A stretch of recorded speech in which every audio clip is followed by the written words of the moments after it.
الحمد لله الذي جعل الشمس والقمر بحسبان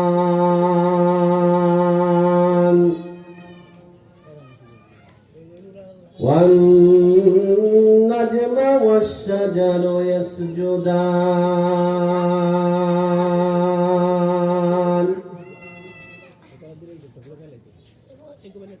كما فضل مكانا على مكان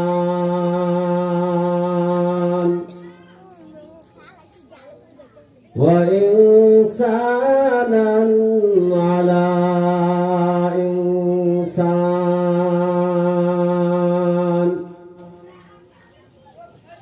ونشهد أن لا إله إلا الله وحده لا شريك له لا ضد له ولا ند له ولا مثل له ونشهد أن سيدنا وسندنا وحبيب ربنا وطبيبنا وطبيب قلوبنا ومولانا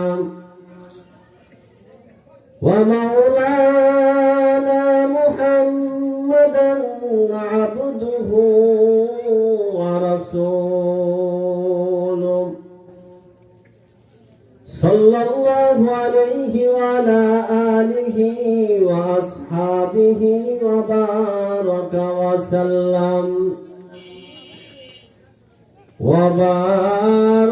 وسلم تسليما كثيرا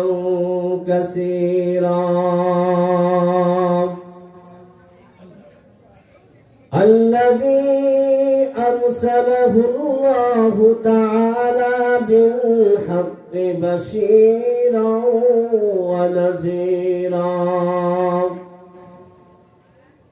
وداعيا إلى الله بإذنه وسراجا وقمرا منيرا أما بعد فأعوذ بالله من الشيطان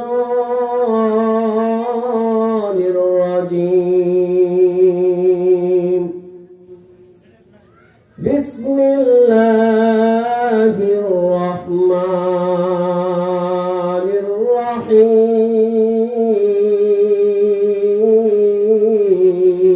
الرحيم يا أيها الذين آمنوا اتقوا الله حق تقاته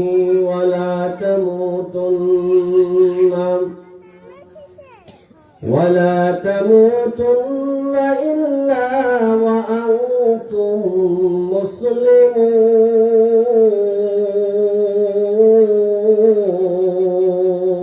مسلمون وقال النبي صلى الله عليه وسلم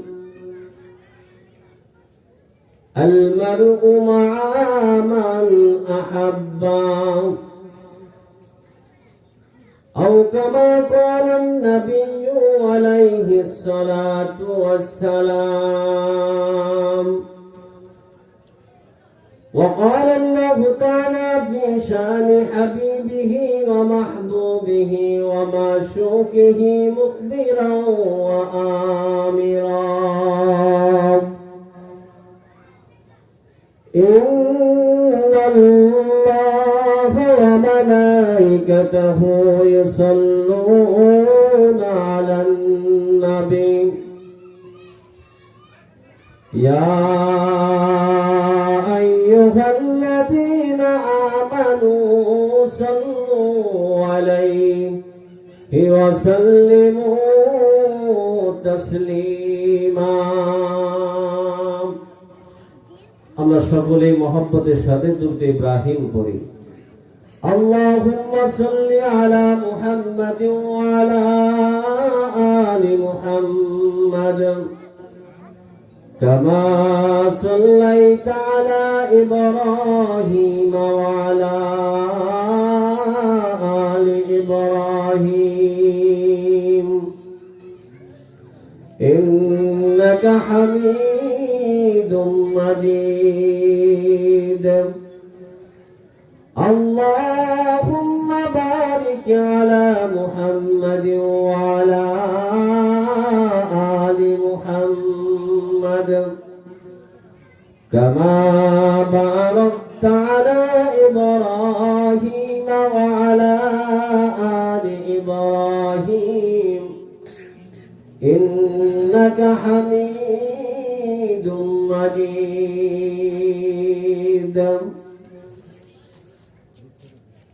तौहीद की अमानत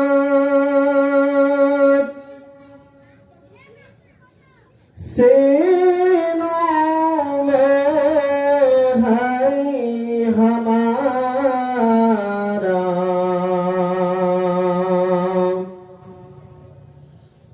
आसान ही मिटा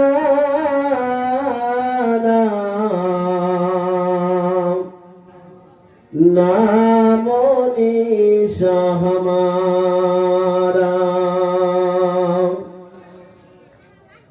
बातिल सदबले वाले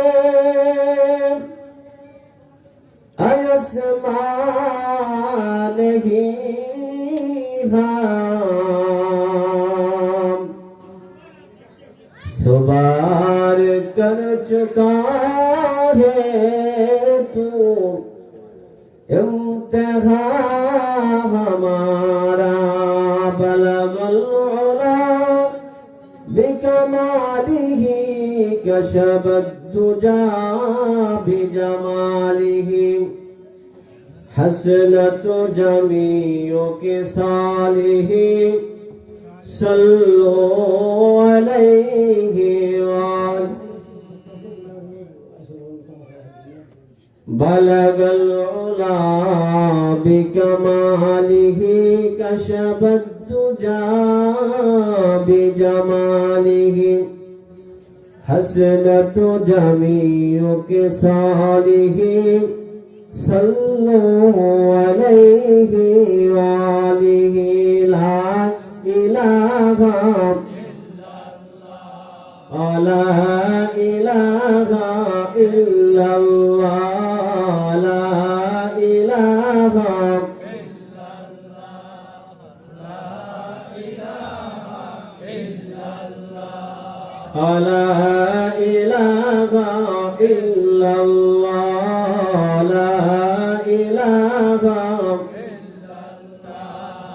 لا إله إلا الله لا إله لا إله إلا الله لا إله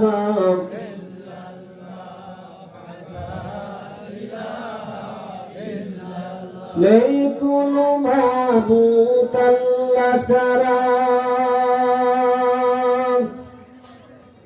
नहीं कुनु माशूक अल्लाह सरा আরশ কুরসি লৌহ কলম আরশ কুরসি লৌহ কলম সবই যে তার পাগল পরালা লাহা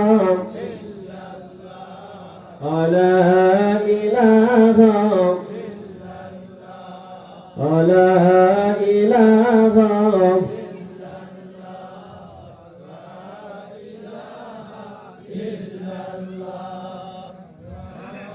আসমানের ওই ফেরেশতারা কাতারে কাতারে খারা তজবিহাতে জুফিন তারা লা ইলাহা ইল্লাল্লাহ লা لا إله إلا الله لا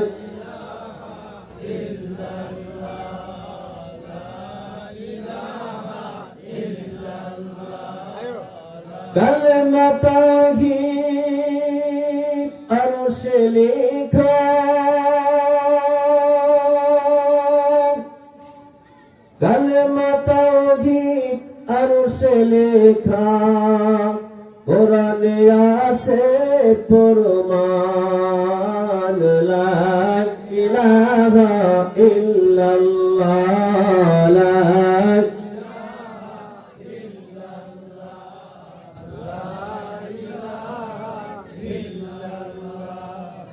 لا إله إلا الله لا إله إلا الله لا إله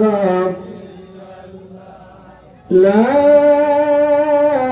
إله إلا الله محمد رسول الله صلى الله عليه وسلم আলহামদুলিল্লাহ মহান আল্লাহ পাকের দরবারে লাখো কোটি শুকর যে আল্লাহ তাআলা আমাদেরকে আপনাদেরকে অত্যন্ত দয়া করে মায়া করে ভালোবেসে আদর করে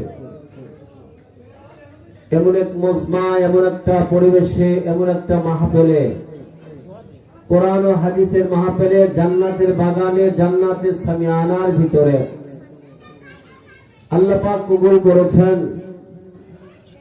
লক্ষ লক্ষ মানুষের ভিতর থেকে আমাকে আপনাদেরকে যাচাই বাছাই করে এই জান্নাতি এক টুকরা বাগানে আল্লাহ তাআলা আমাদেরকে আসার এবং বসার তৌফিক দান করলেন সেই মুনিবের দরবারে সেই প্রভুর দরবারে কালিমাতুশ শুকর আদায় করে সকলে উচ্চ কণ্ঠে উচ্চ আওয়াজে এক নবীর উম্মত হিসেবে সকলে বলুন আলহামদুলিল্লাহ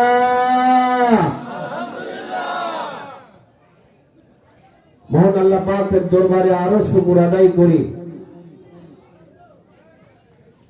বিশ্ব মানবতার কান্ডারি উম্মতের কান্ডারি যিনি না জান্নাতে দৌড় দিবেন জান্নাতে গোড়ায় যা পড়ে যাবেন ফুলছিড়েতে গোড়া যা পড়ে যাবেন মিজানে গোড়াতে যা পড়ে যাবেন আমার আপনার নবী বিশ্ব নবী মায়ার নবী তিন নবী জনাব রাসূলুল্লাহ সাল্লাল্লাহু আলাইহি ওয়াসাল্লামের উপর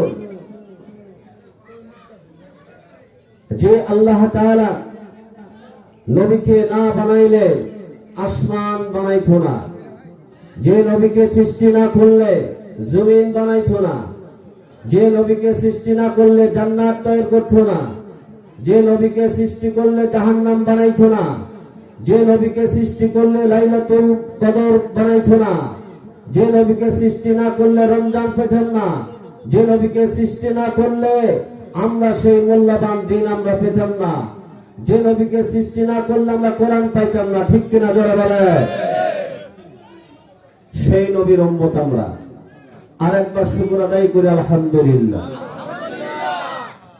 আমরা মায়ের গর্ভ থেকে এসেছি আমরা মুসলমান হয়ে ঠিক কিনা জোরে বলেন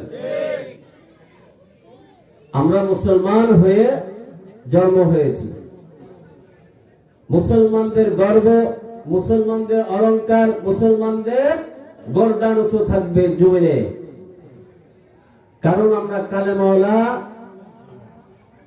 নবীর উম্মত সেই নবীর উম্মত জানেন কেমন নবী পেয়েছি যেই নবীর শাফাআত ছাড়া আমরা জান্নাতে যাব না যেই নবী হাসরের ময়দানে সকল নবীর উম্মতেরা পিছু পড়ে থাকবে আশহাদ জামানাত পয়গম্বর নবী মুহাম্মদ রাসূলুল্লাহ সাল্লাল্লাহু আলাইহি ওয়াসাল্লামের উম্মত আগে জান্নাতে যাবে আর যত পয়গম্বরের উম্মত হবে তার আস্তে পরে পরে যাবে বল সুবহানাল্লাহ সেই নবীর উম্মত আমরা तकबीर में कलमा आमिना जो बिया जाने तकबीर में कलमा आमिना जो बिया जाने ऐ नाम इलाही च मिला नाम मोहम्मद ऐ नाम इलाही च मिला नाम मोहम्मद फरमाते हैं आजम के मुझे खुल्द तरी में लिखा हुआ तू बात मिला नाम मोहम्मद लिखा हुआ तू बात मिला नाम मोहम्मद আমার পানের বাবা দিনা আল্লাহর পয়গম্বর পৃথিবীর জমিনে আসার পরে সমস্ত রহমত এবং বরকত আমার আল্লাহ রাব্বুল আলামিনের কাছ থেকে পৃথিবীর জমিনে নিয়ে আসলেন উম্মতের উপকারের জন্য, উম্মতের বরকতের জন্য, উম্মতের সমস্ত কামিয়াবির জন্য। আল্লাহর পয়গম্বর আল্লাহর কাছ থেকে সবকিছু নিয়ে আসছেন। কি নিয়ে আসলেন? এক নম্বর পবিত্র কোরআন পৃথিবীর জীবনে নিয়ে আসছেন বান্দার উপকারের জন্য। দ্বিতীয় নাম্বার নিয়ে আসছেন হলো নবীজির সুন্নাহ। আল্লাহ পাকের বান্দার উপকারের জন্য দুটো জিনিস আমার আল্লাহ তাআলা নবীজিকে দিয়ে দিয়েছেন। কারণ আমার আল্লাহ রাব্বুল আলামিন বলেন, আমি জান্নাত বানাইলাম, জাহান্নাম বানাইলাম। কারণ আমি আল্লাহ তাআলা বলি না যে আমার বান্দারা জাহান্নামী হোক। কারণ আমি আল্লাহ রাব্বুল আলামিন যেখানে আমি পাথর নিক্ষেপ করেছি সেখানে সিজদা করার জায়গাগুলি উৎপন্ন হয়েছে। কারণ যেখানে আমার নবীজি দাঁড়ায় গেছেন মসজিদুল নববীর ভিতরে, ওই মসজিদুল নববীর থেকে আল্লাহর পয়গম্বর ইমামতি করেছেন, লক্ষ লক্ষ সাহাবীরা তার পিছনে সিজদা করেছেন। আমার ভাইয়েরা, নবী আলাইহিস সালাতু ওয়াস সালাম সাহাবা আজমাইনদেরকে আদর্শ শিক্ষা দিয়েছেন। কালান নবিয়্যু সাল্লাল্লাহু আলাইহি ওয়াসাল্লাম আযাররা ফিল মাসাজিদ আদনা সগীরা কবুর। কোন ব্যক্তি যদি কোন আমার উম্মত যদি পৃথিবীর জীবনের মধ্যে তিনটা কাজ যদি তার দ্বারা হয়, আল্লাহ রাব্বুল আলামিন বলেন তার দ্বারা 70 বছরের নফল ইবাদত বندگی নষ্ট হয়ে যায়। কয়টা? তিনটা। আযাররা ফিল মাসাজিদ, আল্লাহর পয়গম্বর বলে ও উম্মতের দলেরা, এক নম্বর হলো মসজিদে, পবিত্র মসজিদ তুমি পেয়েছো, তোমার বড় ধন্য। কারণ কাফের ইমান, কাফের বেঈমানরা মসজিদ চেনে না, কোরআন চেনে না, নামাজ চেনে না, ঠিক কিনা বলে বলেন? মুসলমানদের বড় গর্ব, মুসলমানেরা পবিত্র হবে, ওযু করবে, মুসলমানেরা সুন্দর মাথায় কাপড় পরবে, সুন্দর মাথার টুপি দিবে, নবীর সুন্নত নবীর লেবাস পরিধান করবে, আল্লাহর ঘরে এসে এসে সিজদা করবে। পাহাড় পরিমাণ যদি কোনো আল্লাহর বান্দা যদি গুনাহ করে, আল্লাহ বলেছেন আযাররা ফিল মাসাজিদ, আমার কোন বান্দা যদি মসজিদে এসে যায়, মসজিদে এসে যদি 2 রাকাত নামাজ পড়ে এবং ইস্তেগফার পড়ে আল্লাহর দরবারে দোয়া করে, আমার আল্লাহ ঘোষণা দিয়েছে ও বেঈমান শুনিয়া রাখ, তোর দ্বারা মসজিদ তোর পছন্দ না, নামাজ তোর পছন্দীয় না, কোরআন তোর কাছে ভালো লাগে না, কোরআন তেলাওয়াত ভালো লাগে না, আযান তোর কাছে ভালো লাগে না, কিন্তু আমার মুমিন মুসলমানদের কাছে মসজিদ ভালো লাগে, আমার মুমিন মুসলমানদের কাছে কোরআন তেলাওয়াত ভালো লাগে, আমার মুমিন মুসলমানদের কাছে ওয়াজ নসিহত ভালো লাগে, ঠিক কিনা বলে বলে? আযাররা ফিল মাসাজিদ, আল্লাহ বলে আকিমিস সালাত, নামাজ কায়েম করো। তোমাকে নামাজের কথা আমার আল্লাহ বলেছে, আমার কুদরতি পায়ের উপরে তুমি সিজদা করবে, আর কোনো কাজ নাই। বান্দারে তোমার কাজ হলো তুমি সিজদা করা, আর আমার আল্লাহর কাজ হলো তোর গুনাহগুলি মাফ করে দেওয়া। আল্লাহর কাজ কি? আমার ভাইয়েরা, আমি এখনো বলি, আমরা যারা দোকানপাটে আছি এদিক সেদিক সময় নষ্ট করতেছি, চার দোকানে এদিক সেদিক আড্ডা দিতেছি, ভাই আমরা চলে আসি। হতে পারে এই মাহফিল আমার আপনার জন্য শেষ মাহফিল হতে পারে। আপনার বাবা আপনার মা কবরের মধ্যে থেকে ডাকতেছে, আইকে বড় মা মিনবিতা মান কুশা হাসতে মা রিয়াল হামেদ মুখা। মা কবরের মধ্যে থেকে ডাকে, ও সন্তানেরা তুমি হাঁটতেছো, আমি তোমার পায়ের জুতোর আওয়াজ আমি কানে পাই। সুবহানাল্লাহ। এই তারাসকো মসজিদের মাঠে গো জান্নাতের মেলা লেগে গেছে। তোমরা কেন গো তোমরা দোকান পাটে আড্ডা মারো?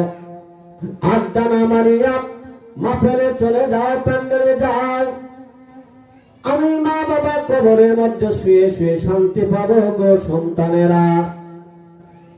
ও সন্তানেরা, এই সময়টুকু তোমরা কোনো ছেড়ে দিও না। এই সময়ের হিসাব আল্লাহ রাব্বুল আলামিন নিবে। কারণ এই সময়টুকুর মূল্য হবে উহুদ পাহাড়ের মতো। যখন আমার আল্লাহ তাআলা ডাক দিবে, বান্দারে অমুক গ্রামের ভিতরে কোরআন তেলাওয়াত হয়েছিল, কোরআনের তাফসীর হয়েছিল, নবীজির আদর্শের কথাগুলি হয়েছিল, তোমরা কি কানে শুনো নাই? কারণ তোমরা এদিক সেদিক ঘোরাফেরা করেছো, সময় নষ্ট করেছো। আজকে তুমি আমার আড়ালের ভিতরে আসো, আজকে তোমাদেরকে ছাড় দেওয়া যাবে না। কার কথা? ওয়াদাল্লাতিল মাসাজিদ ওয়াদনা সগীরাতুহু। মসজিদের মধ্যে নামাজ যদি আমরা পড়ি, আল্লাহর কুদরতি পায়ের উপরে সিজদা করে, অন্য কোনো বাজে কথা বলা যাবে না, দুনিয়ার কোন সাংসারিকের কথা বলা যাবে না, দুনিয়ার চিন্তা ফিকির কথা বলা যাবে না। যখন আমি ইবাদতের মাঝখানে ইবাদতের ভিতরে যদি আমি দুনিয়ার চিন্তা ফিকির যদি আমি ঢুকায় যাই, তখন ওই বান্দার 70 বছর নফল ইবাদত বندگی নষ্ট হয়ে যাবে। কত বছর? 70 বছর নফল ইবাদত বندگی নষ্ট হয়ে যাবে। মানুষ বাঁচে কয়দিন? কম। আমার ভাইয়েরা, অদল্লা ফিল মাসাজিদ অদনা সগীরাতুহু। মানুষ যখন মারা যায়, মারা যাওয়ার পরে গো যখন আমরা জানাজায় যখন আমরা উপস্থিত করি, ইমাম সাহেব যখন সামনে দাঁড়ায় যায়, তখন একটা নামাজ পড়ানো হয়। ওই নামাজটা, নামাজের জামাত যখন করা হয়, তখন কোনো আযান দেওয়া হয় না। আযান দেওয়া হয়? জোরে বলেন, আরো জোরে বলেন। আযান দেওয়া হয় না রে ভাই। যখন আমি আপনি দুনিয়াতে এসেছি, ওই নামাজের আযান তখন হয়েছে যখন আমরা মায়ের গর্ভের থেকে আমরা দুনিয়াতে এসেছি। আসার পরে সন্তানের দুই কানে যখন আযান দেওয়া হলো, এক কানে আযান আর এক কানে ইকামত হয়েছে। তাওহীদি আওয়াজ যখন তার কানের মধ্যে পৌঁছায় দেওয়া হয়, তখন ওই তাওহীদ আযানের মাধ্যমে তিনি ইসলাম চিনে, তিনি বুঝতে পারে যে আমি সন্তান, আমি মুসলমানদের ঘরে জন্ম নিয়েছি, আমার নামাজ পড়তে হবে, আমার রোজা রাখতে হবে, কোরআন তেলাওয়াত করতে হবে। আমার ভাইরা গো, ওই যে আযান হয়েছে যখন দুনিয়াতে আসার পূর্বে আমার আযান হলো, আর যখন আমার শেষ নামাজ পড়ায় দিবে গো, তখন বোঝা গেছে আমার আপনার আর নামাজের জন্য কোনো আযান হবে না। হয় হয় হয় না? কখনো হয় না গো ভাই। চিন্তা করে দেখেন, আযান যখন দুনিয়াতে এসেছি, তখন আযান হয়েছে, আর যে নামাজটা হবে, জানাজার নামাজ যেটা হবে, ফরজে কিফায়া নামাজ হবে, তখন কোনো আর আজানের কোনো দরকার পড়বে না। ভাইরা আমার, বন্ধুগণ আমার, হযরতে আবু বকর সিদ্দিক রাদিয়াল্লাহু তাআলা নবীজির সাথে রওনা হয়। যাইতে যাইতে বহুদূর পর্যন্ত চলে গেলেন। এক গ্রাম থেকে আওয়াজ আসে, এলান এসে গেল, আবু বকর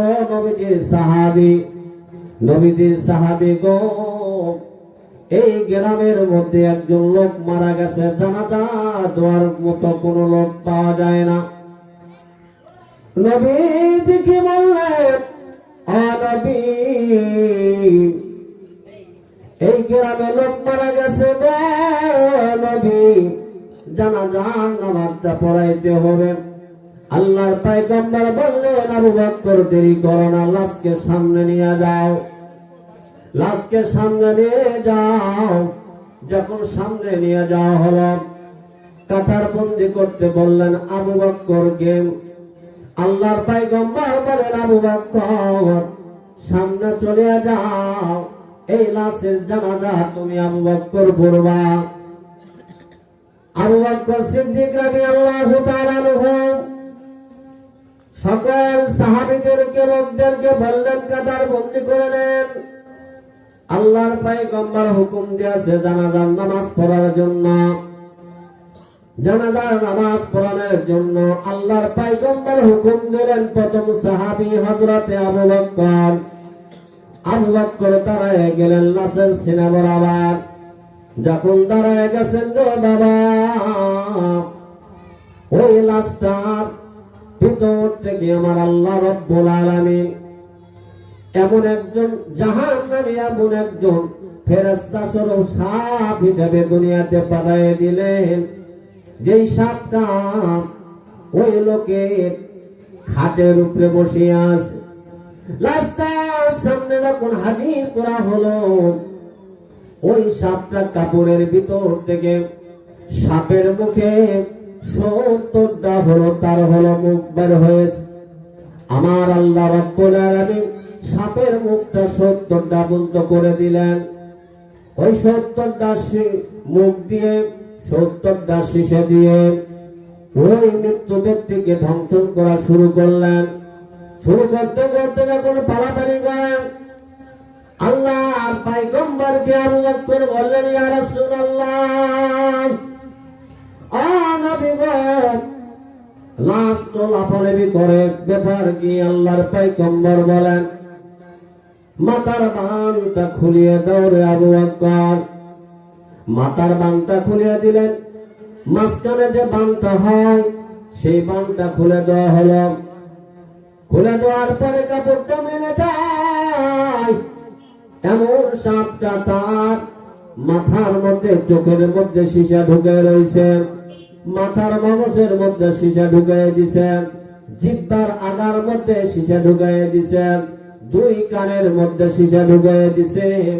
বন্ধুগণ আমার, যেখানে হলো কলজা, কলজার মধ্যে সীসা ঢুকাই দিছে।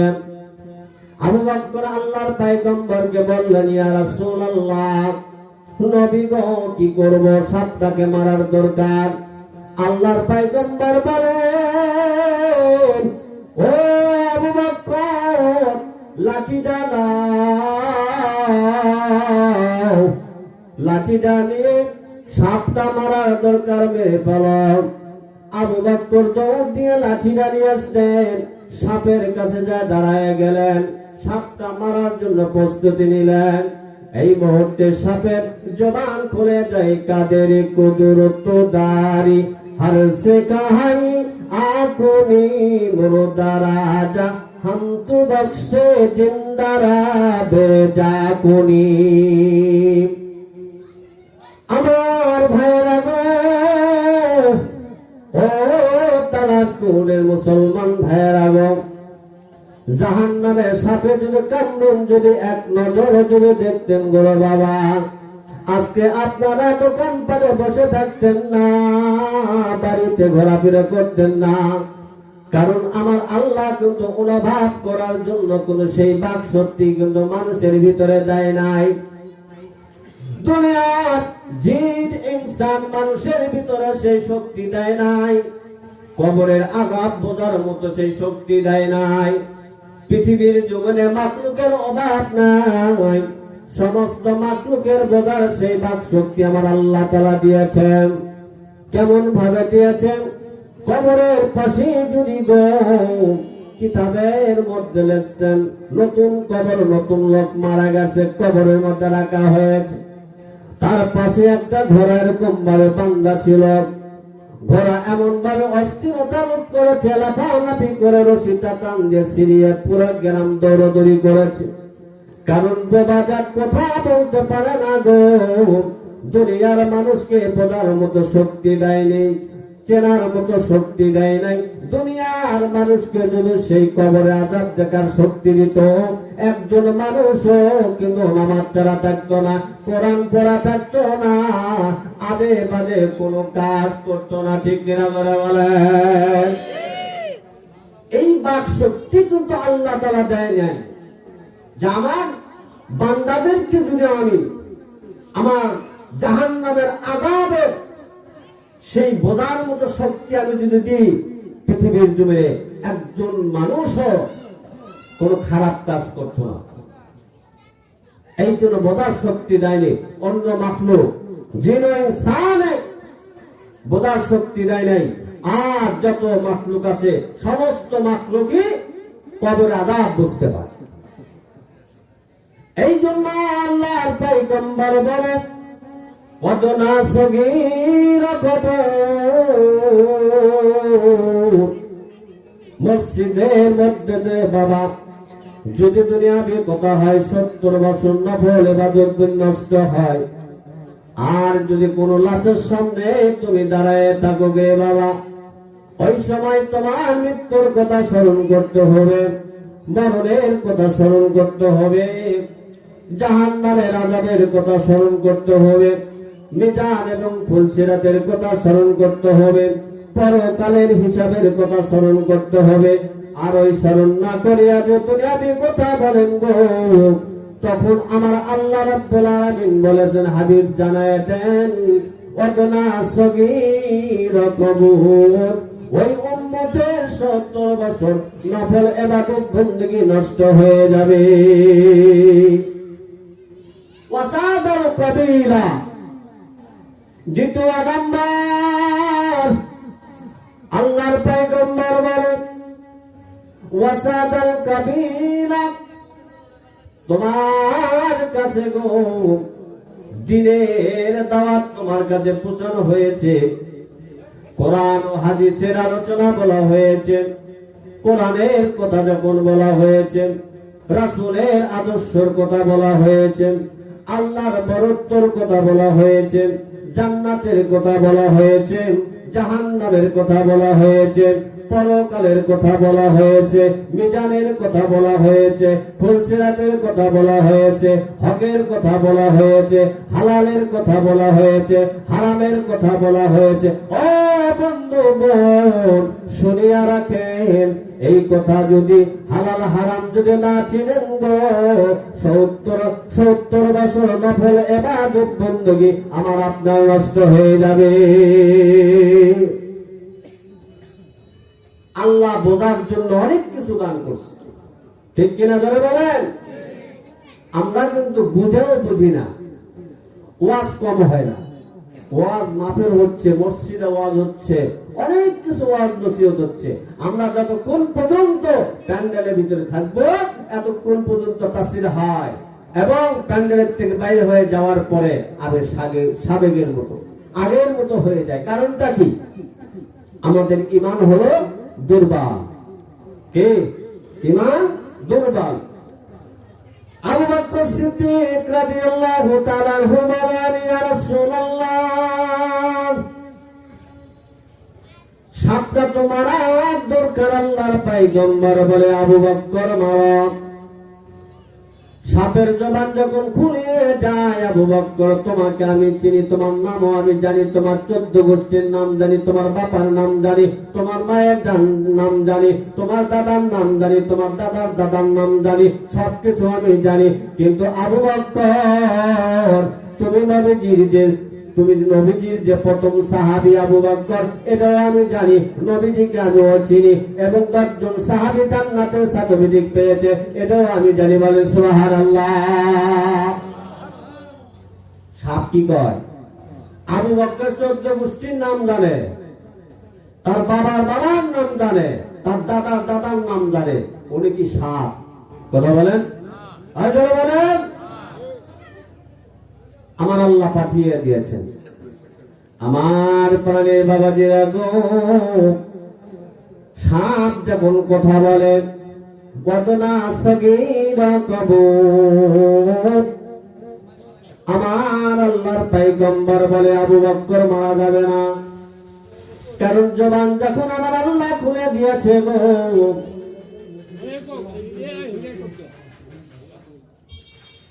আমার এলাকার মা বোনদের জন্য ওয়াজ শোনার জন্য মসজিদের পাশে আব্দুল আজিজ ভাইয়ের বাড়িতে ইনশাআল্লাহ ওয়াজ শোনার ব্যবস্থা করা হয়েছে। ইনশাআল্লাহ আমরা দ্রুতভাবে মা বোনেরা নিজের ঘরের সংসারে কাজকর্ম শেষ করে আমরা ওয়াজ শোনার জন্য ইনশাআল্লাহ এসে যাব ইনশাআল্লাহ। আল্লাহ পাক কবুল করুন। মসজিদের পশ্চিম পাশে ইনশাআল্লাহ মা বোনদের ওয়াজ শোনার জায়গার ব্যবস্থা করা হয়েছে ইনশাআল্লাহ। আব্দুল আজিজ মিয়ার বাড়িতে। আমার বানের বাবাজিরা, এখন থেকে যদি আমি পরিকল্পনা দিই, আমি আজ জীবনে আমি নামাজ ছাড়ব না, কোরআন তেলাওয়াত ছাড়ব না, মসজিদের মহব্বত আমি অন্তরে ঢুকাবো কিন্তু বাহির করব না, আমার আপনার কি ফায়দা? আল্লাহর নবীজি বলেন, যে ব্যক্তির অন্তরটা মসজিদের সাথে মহব্বত এবং লটকানো থাকবে, আমার আল্লাহ রাব্বুল আলামিন ঘোষণা দিয়েছে তার অন্তরটা জান্নাতের সাথে লটকানো। ধরুন সুবহানাল্লাহ। নবী আলাইহিস সালাতু ওয়াস সালাম বলেন, যে উম্মত মসজিদের সাথে সম্পর্ক রাখবে, নামাজের সাথে সম্পর্ক গভীর করবে, আমার আল্লাহর সাথে সম্পর্ক গভীর করবে। আবু বকর সিদ্দিক রাদিয়াল্লাহু তাআলা আনহু বলেন, ইয়া রাসূলুল্লাহ, লাশটা তো লাফালাফি করতেছে, সাপটা মারার দরকার। আল্লাহর পয়গম্বর বলে, যাও তুমি লাঠি নিয়ে যাও মারার জন্য। সাপের জবান আমার আল্লাহ তাআলা খুলে দিলেন। সাপ বলতেছে, তুমি আমাকে মারতে পারবে না। সাপ বলতেছে, তুমি আমাকে আঘাত করতে পারবে না, কারণ আমার আল্লাহ রাব্বুল আলামিন জাহান্নামের ফেরেশতা হিসাবে সাপ স্বরূপ দুনিয়াতে পাঠিয়ে দিয়েছে। সুবহানাল্লাহ। তাহলে জাহান্নামী সাপ পৃথিবীর জমিনে এসে ধ্বংসন করে ফেরেশতা। আমার ভাইয়েরা, কেন গো? তাকে প্রশ্ন করা হলো, ও সাপ, তুমি এই লোকটারে কেন, আল্লাহর বান্দাকে তুমি কেন তুমি কামড় দিবা? কেন এরকম ভাবে শাস্তি দিবা? কতক্ষণ দিবা? 1 ঘন্টা দিবা না 2 ঘন্টা দিবা? সাপের জবাব খুলে যায়, কিয়ামত পর্যন্ত আমি তাকে কামড়াইতে থাকবো, কিয়ামত পর্যন্ত। হাদিস শরীফের মধ্যে আছে, জাহান্নামী সাপ যদি একবার কামড় দেয় 40 বছর পর্যন্ত শরীরে বিষ থাকে। কত বছর? 40 বছর পর্যন্ত বিষ থাকে শরীরের মধ্যে। আর কিতাবের মধ্যে লিখছেন, তাকে যে কামড়াবে একটা বিচ্ছু হবে হাতির মতো। একটা বিচ্ছু হবে কি? হাতির মতো, খচ্চরের মতো, সাপ বিচ্ছু গর্তের মতো। নবী আলাইহিস সালাতু ওয়াস সালাম মেরাজে যখন যাওয়া হয়, জিবরাইল আমিন আল্লাহর পয়গম্বরকে নিয়ে চলে গেলেন। আল্লাহ হুকুম দিয়েছে, ও জিবরাইল, আমার হাবিবকে একটু জান্নাতটা দেখায় দাও, আমার হাবিবকে জাহান্নামটা একটু দেখায় দাও। আল্লাহর পয়গম্বরকে জান্নাতকে দেখায় দিলেন। ঘুরে ঘুরে জান্নাত দেখেছেন, বলেন আলহামদুলিল্লাহ। জান্নাতকে দেখাইছে আল্লাহ তাআলা আল্লাহর হাবিবকে। জান্নাত যখন দেখাইলেন, এখন আমার আল্লাহ বলতেছেন, ও জিবরাইল, জাহান্নামটা একটু ঘুরে দেখায় দাও। জাহান্নাম দেখলেন, দেখার পরে আল্লাহর পয়গম্বর চোখ দিয়ে পানি ঝরে ঝরে পড়তেছে। জিবরাইল বললেন, আল্লাহর পয়গম্বর নবী গো কেন কাঁদেন? বলতেছে, আমার উম্মতের জন্য গো জাহান্নাম আমার আল্লাহ বানাইছে। কাদের জন্য জাহান্নাম আমার আল্লাহ বানাইছে? যারা পৃথিবীর জমিনে হক চেনে না, যারা পৃথিবীর জমিনে কোরআন চেনে না, যারা পৃথিবীর জমিনে মসজিদ চেনে না, যারা পৃথিবীর জমিনে নামাজ পড়ে না, যারা পৃথিবীর জমিনে হক হালালি ভাবে চলে না, তাদের জন্য আমার আল্লাহ রাব্বুল আলামিন জাহান্নাম বানায় গেছে। তো আল্লাহ রাসূল জান্নাত দেখছে, জাহান্নামও দেখছে। আল্লাহর পয়গম্বর জান্নাত জাহান্নাম দেখে আসে মসজিদুল নববীতে বসিয়া সাহাবাদেরকে নিয়ে ঘোষণা করেন, ও সাহাবীরা, আমি জান্নাত দেখেছি, জাহান্নাম দেখেছি। জাহান্নামের মধ্যে দেখলাম এমন একটা জিনিস, হাসর মাঠে হাজির হবে কত গুনাহগার, উপর দিকে কদম তাদের নিচের দিকে স্যার, পূজ্য হবে লজ্জাস্থান হইতে হবে কল, শেষরাইয়ে টানবে তাদের মালাইকার দল। ফেরেশতারা বলবে তারা করছে জিনার কাজ, বিচার শেষে হইবে তারা কঠিন জাহান্নাম।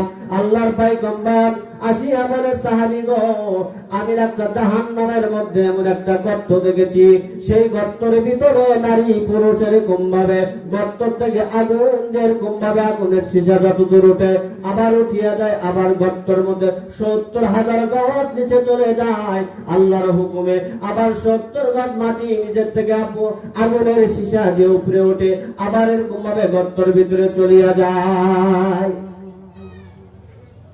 জিবরাইল আমিনকে আল্লাহর পয়গম্বর বললেন যে, ভাই জিবরাইল, এগুলো কারা? বলছে, এগুলো হলো আপনার উম্মতি ছিল, আপনার উম্মতি ছিল। কোন কারণে অবস্থা? আল্লাহর পয়গম্বর জিবরাইল আমিন জানায় দিলেন, আল্লাহর ঘোষণায় আল্লাহ বলেছেন, এদেরকে শাস্তির কারাগারের মধ্যে ঢোকায় হয়েছে। পৃথিবীর জমিনে তিনি নারী পুরুষ বেগানা নারী পুরুষগুলি এমন ভাবে অশ্লীল ভাবে পৃথিবীর জমিনে চলেছে, যারা আল্লাহর কোরআনকে মানে নাই, নবীর আদর্শ তারা মানে নাই, তাদের এই পরিবর্তে আমার আল্লাহ তাআলা জাহান্নামের মধ্যে এরকম ভাবে এমন একটা গর্তের মধ্যে সৃষ্টি করে রাখছে, তাদেরকে গর্তের ভিতরে এরকম ভাবে একবার 70,000 গজ মাটি নিচে দেয়, আবার আল্লাহর হুকুমে আগুনের তেজের শীষের লগে উঠিয়া যায়। এই শাস্তি। আমার ভাইয়েরা, জাহান্নামের আযাব যদি আমরা দেখতাম রে বাবা, তাহলে কখনো আমরা পৃথিবীর জীবনে কখনো নামাজ পড়ে ছেড়ে দিতাম না, আল্লাহর হুকুম আহকাম মেনে চলতাম।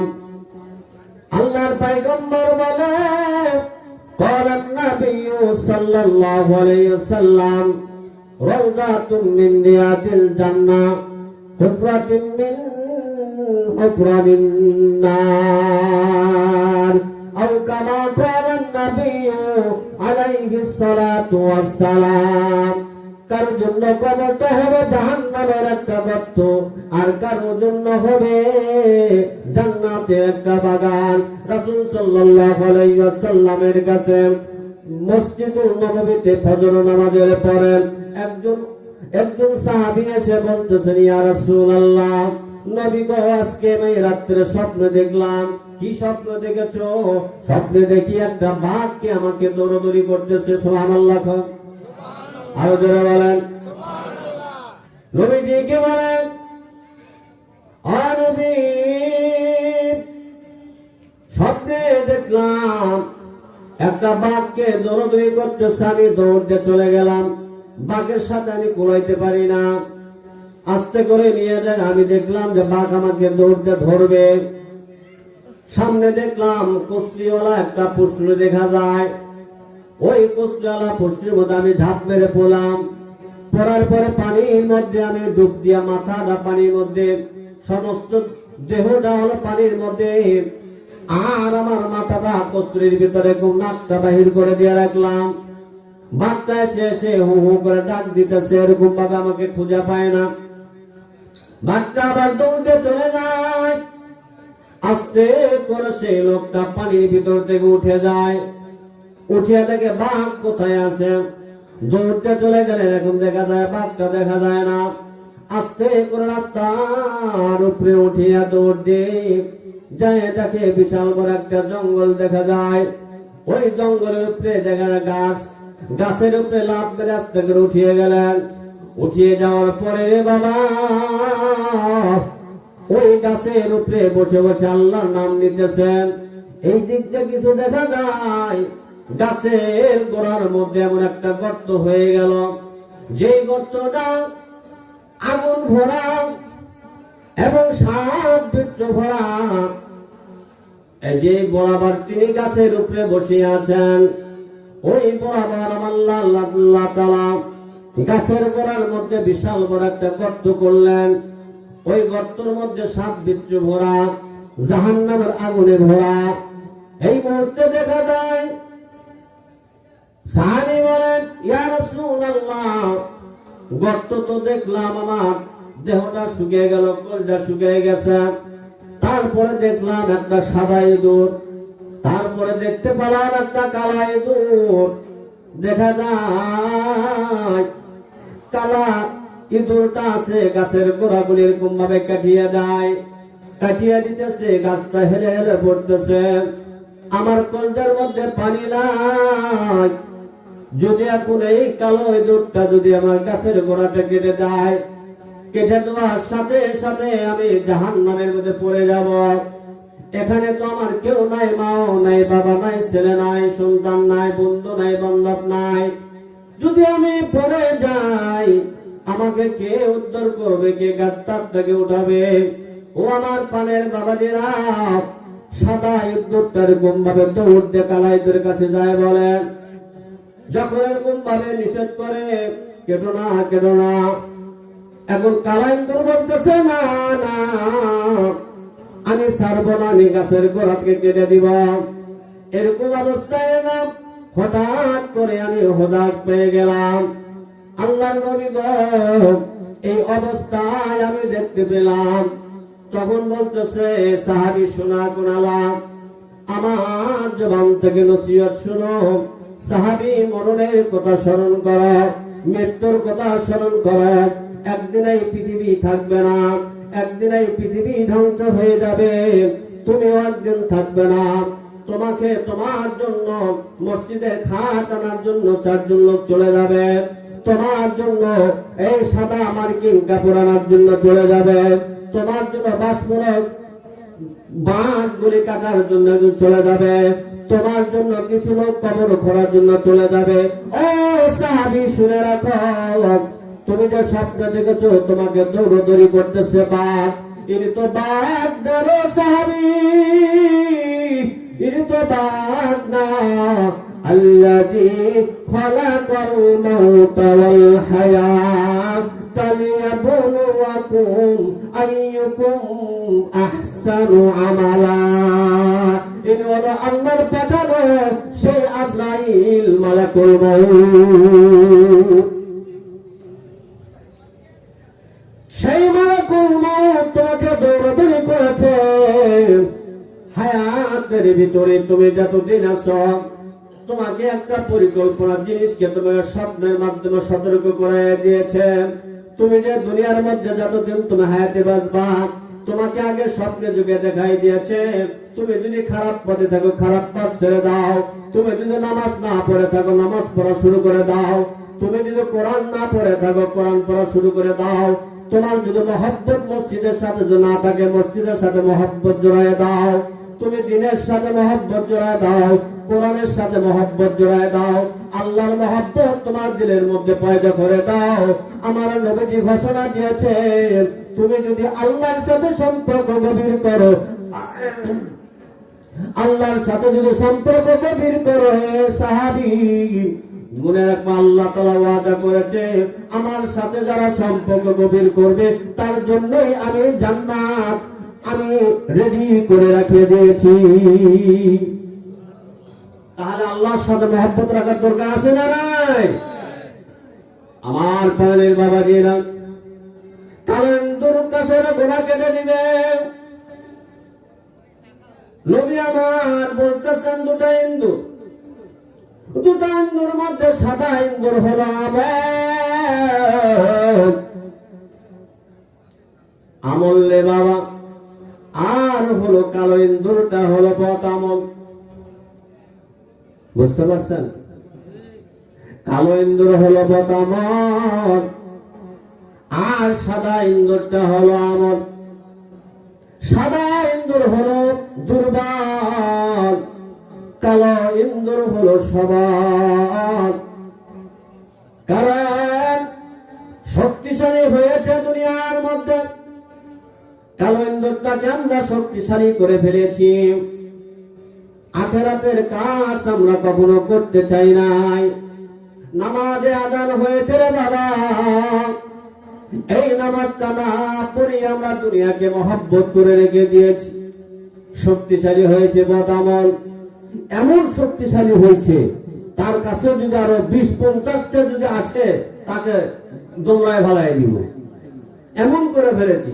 আমার ভাইয়েরা আমার, এই জন্য নবী বলেছে মরণের কথা স্মরণ করো গো, কবরের কথা স্মরণ করো, আমল করো, তাহলে তোমার বদ আমল তলে পড়ে যাবে। কারণ বলতেছে আমাকে শক্তিশালী বানাইছে, এমন শক্তিশালী বানায় দিয়েছে যে দুনিয়া যা কিছু আমল করেছে সব কমজোর হয়ে গেছে, দুর্বল হয়ে গেছে। এখন আর কুলাইতে পারে না, এমন কি পারে না? কুলাইতে পারে না সাদা ইন্দুরের সাথে, সাদা ইন্দুর কালো ইন্দুরের সাথে কুলাইতে পারে না। আমল সে জিন্দাগি বুনতি হ্যায় जन्नत भी जहन्नम या खाक अपने फितरत में ना नरी है ना नारी আমলের দ্বারা আমার আপনার জান্নাত বুনবে, আমলের দ্বারা আমার আপনার ফুলসিরাত বুনবে, আমলের দ্বারা আমার আপনার জাহান্নাম থেকে মুক্তি পাওয়া যাবে, আমলের দ্বারা আমার আপনার জান্নাতি মেহমান হবে। আমলের দ্বারা আবার যে আমল করেছেন, দুনিয়ার জীবনের মধ্যে অনেকেই আমরা আছি যে আল্লাহর কাজ মনে করে, সওয়াবের কাজ মনে করিয়া আমরা এমন কিছু কাজ করি যে কাজটা করার সাথে সাথে আমার আল্লাহ তাআলা নারাজ হয়ে যায়। ঠিক কি না বলেন? আমার পানের বাবাজিরা, নবী আলাইহিস সালাতু ওয়াস সালাম বলে সাহাবীরা রে, তুমি যদি মৃত্যুর কথা স্মরণ করো তোমার দিলকে পরিষ্কার হয়ে যাবে, তোমার ঈমানকে মজবুত হবে, জান্নাত তোমার নিকটে চলে আসবে, জাহান্নাম 50 হাত দূরে চলে যাবে। এই জন্য নবী আলাইহিস সালাতু ওয়াস সালাম বলেছে বেশি বেশি করে মৃত্যুর কথা স্মরণ করো, বেশি বেশি করে মরণের কথা স্মরণ করো, বেশি বেশি করে কবরের কথা স্মরণ করো। আমার ভাইয়েরা, কথা বলার উদ্দেশ্য নিজের আমলকে পরিপূর্ণ করতে হবে।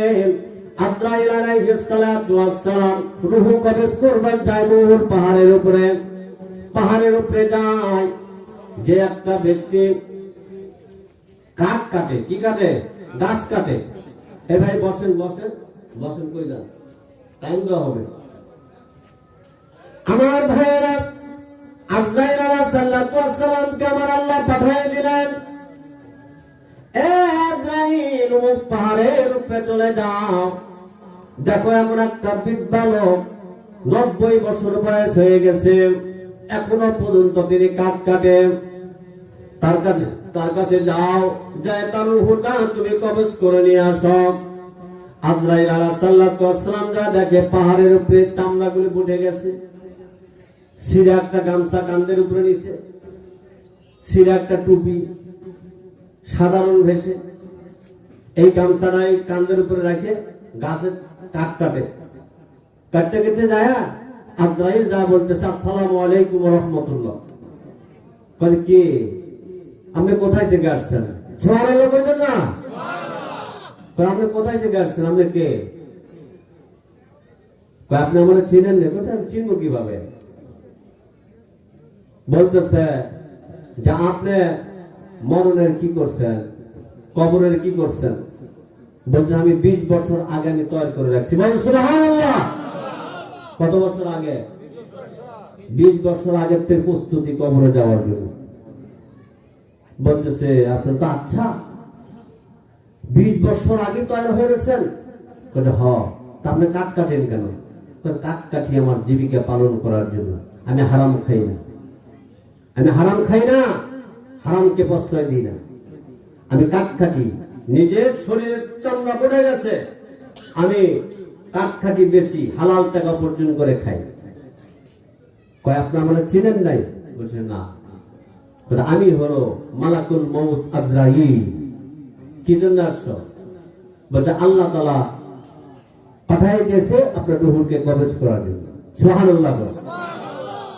বলছে আমি প্রস্তুত, আমি প্রস্তুত রূহ কবজ করতে পারে, তবে হ্যাঁ একটা শর্ত। কি শর্ত আবার? বলতেছে আমাকে 2 রাকাত নামাজ পড়তে দেন। সুবহানাল্লাহ। আরে জোরে বলেন সুবহানাল্লাহ। 2 রাকাত নামাজ পড়ার জন্য, 2 রাকাত নামাজ পড়ার জন্য সময় নিলেন আজরাইল মালাকুল মউতের কাছে যে আমাকে 2 রাকাত নামাজ পড়ার সুযোগ দাও। 2 রাকাত নামাজ পড়বে, তারপরে তুমি রূহ কবজ করো। কোন অবস্থায়? বলতেছে সালাম ফিরে বলা এই অবস্থা না, পুরো নামাজ শেষ হয়ে যাবে, লাস্টের সিজদা উঠবো, এই মুহূর্তে আমার রূহটা তুমি সিজদার মাধ্যমে বাহির করে ফেলবে। আমার এতে একটা আবদার, কত মঞ্জুর? আল্লাহর পক্ষ থেকে তোমার মঞ্জুর, তোমাকে এই অবস্থায় রূহ কবজ করা হবে। সুবহানাল্লাহ।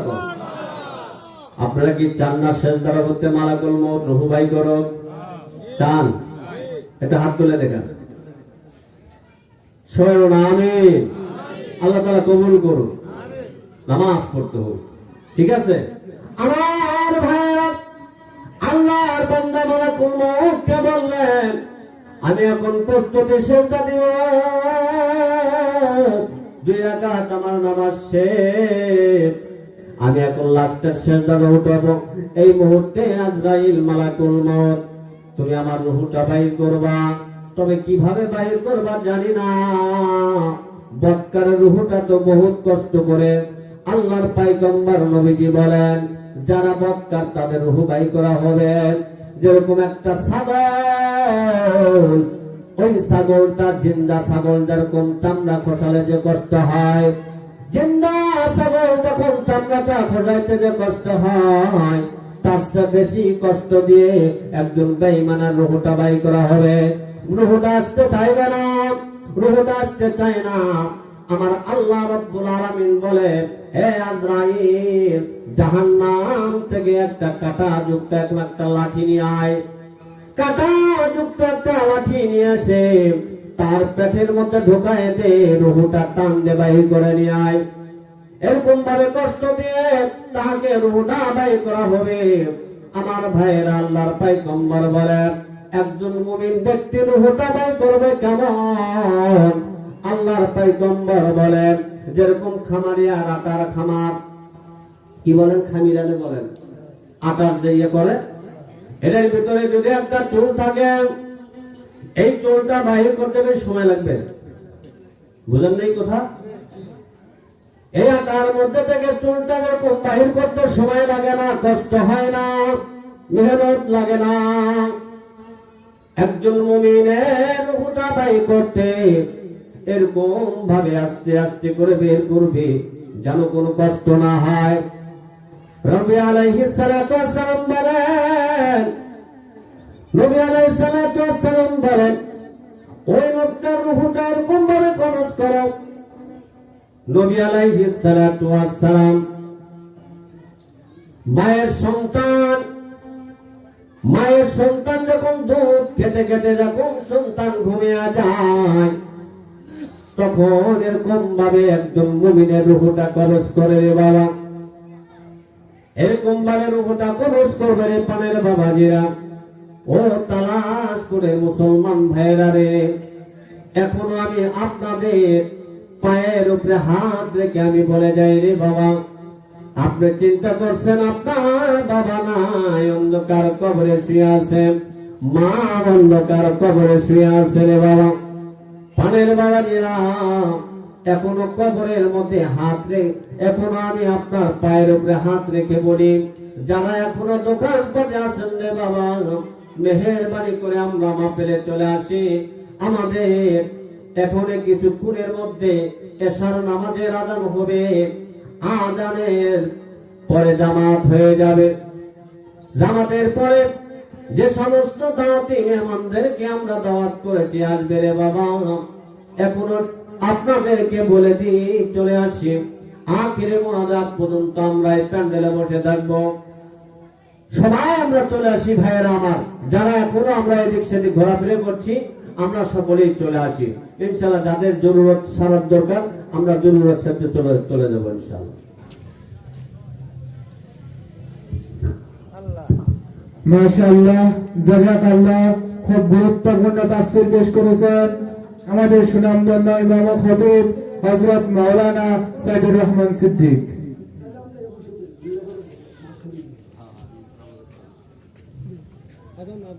এই পর্যায়ে আসার আজান হবে, আমাদের আসার জামাত মসজিদের ভিতর হবে।